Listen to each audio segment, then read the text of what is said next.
Hello everyone. Reproductive health में हमारे पास जो है बर्थ कंट्रोल करने के लिए बहुत सारी कॉन्ट्रासेप्शन मेथड्स होते हैं, जिनमें से हमारे पास बहुत सारे कॉन्ट्रासेप्शन मेथड्स होते हैं, बट दो टाइप के मेन कॉन्ट्रासेप्शन मेथड्स होते हैं। एक होता है हमारे पास परमानेंट मेथड, दूसरा होता है हमारे पास टेम्परेरी मेथड। ठीक है, एक होता है क्या नाम है उसका, परमानेंट मेथड, और एक होता है हमारे पास टेम्परेरी मेथड। तो दो टाइप के कॉन्ट्रासेप्शन मेथड होते हैं, एक होता है परमानेंट मेथड, एक होता है टेम्परेरी मेथड। ठीक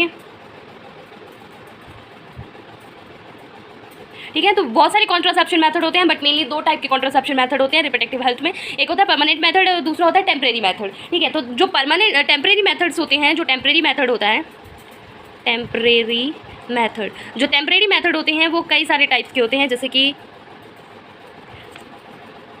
सबसे पहले हो गया जो टेम्परेरी मेथड होते हैं, सबसे पहले हो गया नेचुरल मेथड, कि आप नेचुरल तरीके से जो है क्या कर सकते हैं, कंट्रोल कर सकते हैं। तो नेचुरल मेथड सबसे पहला है नेचुरल मेथड। जैसे कि नेचुरल मेथड में सबसे मेन इंपॉर्टेंट क्या है, पीरियोडिक एब्सेंस मतलब कि आप टेम्परेरी क्या कर सकते हैं, अवॉइड कर सकते हैं, मतलब इंटरकोर्स को आप टेम्परेरी क्या कर सकते हैं, आप जो है वो जो 10 to 17 डेज मेंस्ट्रुएशन साइकिल होती है उस टाइम जो है अवॉइड कर सकते हैं, किसको, इंटरकोर्स को अवॉइड कर सकते हैं। बहुत सारे मेथड्स होते हैं, जैसे कि विड्रोवल मेथड्स हो गया और लैक्टेशन मेथड हो गया। बहुत सारे मेथड्स होते हैं नेचुरल मेथड्स में, बहुत सारे मेथड्स आते हैं। फिर उसके बाद है नेक्स्ट हमारे पास कौन सा मेथड होते हैं, नेक्स्ट है हमारे पास बैरियर मेथड्स। तो बैरियर में हम क्या यूज़ कर सकते हैं, जैसे कि कॉन्डम हो गई, कॉन्डम फीमेल कॉन्डम आते हैं, मेल कॉन्डम्स आते हैं, जैसे कि डायफ्राम हो गए, ठीक है, बॉल्ट्स हो गई, ये सब चीज़ें हम यूज़ कर सकते हैं। सर्विकल कैप्स यूज़ कर सकते हैं। ये सब किस में आ गए हमारे पास, ये सब आ गई हमारे पास बैरियर में। ठीक है, फिर ये सब आ गई। फिर थर्ड वाला जो है टेम्परेरी मेथड में थर्ड पार्ट कौन सा है हमारे पास, थर्ड है केमिकल मेथड। हम केमिकल मेथड का भी यूज़ कर सकते हैं, जैसे कि हम स्पॉन्जेस जो है बहुत फेमस टैबलेट्स हैं, उसको यूज़ कर सकते हैं, वो हमारे पास केमिकल मेथड में आ गई। नेक्स्ट है IUDS यूज़ कर सकते हैं, यानी कि अल्ट्रा यूथेरियन डिवाइस यूज़ कर सकते हैं।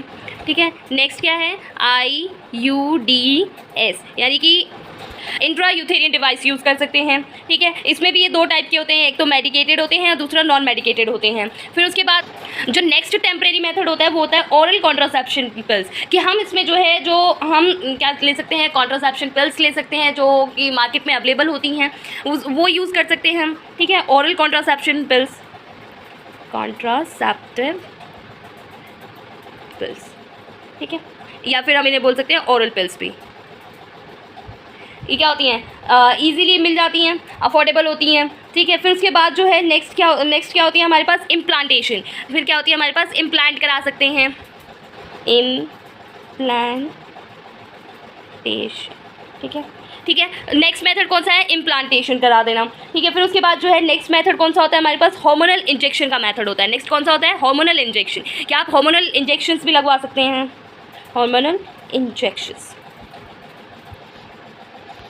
लास्ट में कौन सी है, मॉर्निंग आफ्टर पिल्स, कि आप मॉर्निंग आफ्टर पिल्स का भी यूज़ कर सकते हैं, इन्हें हम इमरजेंसी पिल्स भी बोलते हैं। तो लास्ट में है मॉर्निंग आफ्टर पिल्स, इनका भी आप यूज़ कर सकते हैं। तो ये जो है टेम्परेरी मेथड में natural method, barrier method, chemical method, IUDS, intra uterine devices, oral contraception pill, implantation, hormonal injection, morning after pills, ये सब चीज़ें किस में आती है, टेम्परेरी मेथड में आती है। नेक्स्ट मेथड भी हमारे पास दो टाइप के होते हैं, एक होता है हमारे पास वेसिकोटॉमी और दूसरा होता है ट्यूबैक्टोटॉमी। तो पहला होता है हमारे पास कौन सा मेथड होता है, वेसिक्टोमी, और दूसरा कौन सा होता है, ट्यूबैक्टोमी। ये इन केस ऑफ मेल के केसेस में होता है। ठीक है, इन केस ऑफ मेल, ठीक है, और ट्यूबैक्टोटॉमी जो होती है वो किसके केस में होती है, इन केस ऑफ फीमेल। ठीक है, ये मेथड्स होते हैं हमारे पास किसके, बर्थ कंट्रोल के। ठीक है।